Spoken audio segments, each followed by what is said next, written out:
booties for black girl nerds.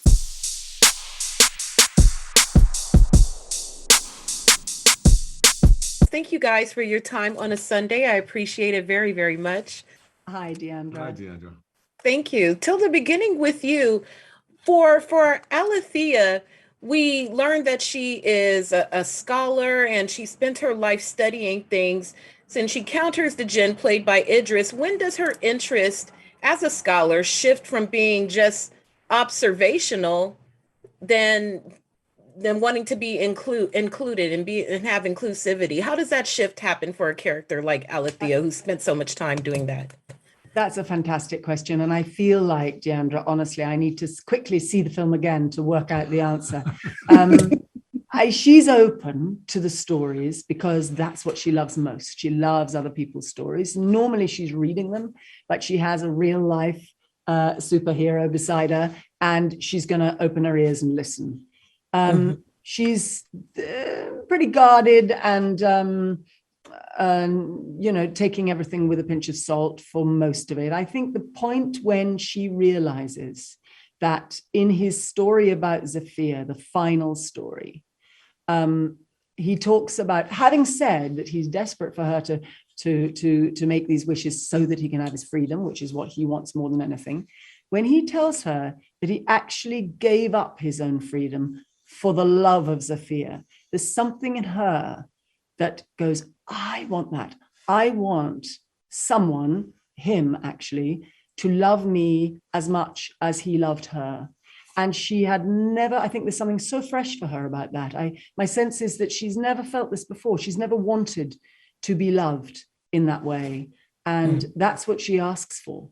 But it's very much an opening up, a vulnerability that opens up in her because of his vulnerability.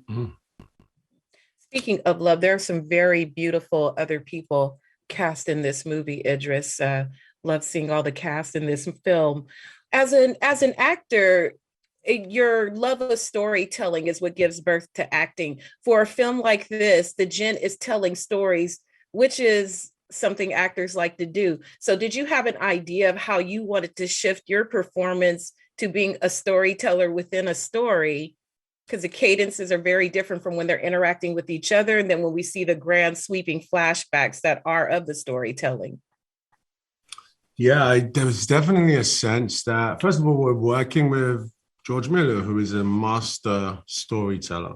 So there's that sort of, stadium environment that I'm always aware of, and he self-admittedly does not want to mold my acting, but wants me to sort of have a real sense of authority within this character. So that was great. It was giving me a lot of license. I was also really worried about replicating tropes, if you like, of Djinn, genie in films and stories we've seen before. So in the middle ground somewhere was this opportunity to create something new. And one of the first things we did was try to decide what he sounds like speaking English. English in the 3,000 years comes much later in that chronography. So that was something that really, for me was like a anchor point. It's kind of like, okay, he tells these stories, but in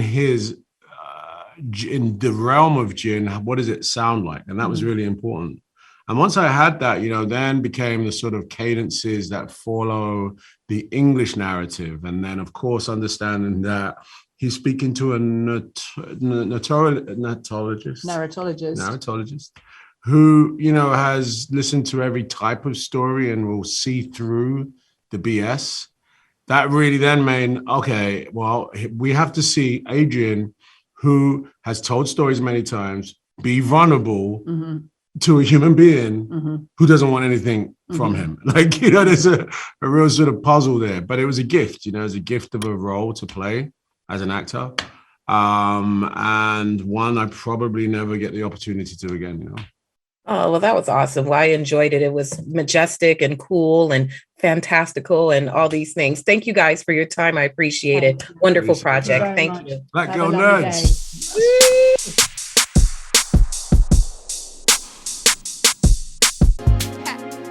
Better shake your booties for black girl nerds. Better shake your booties for black girl nerds.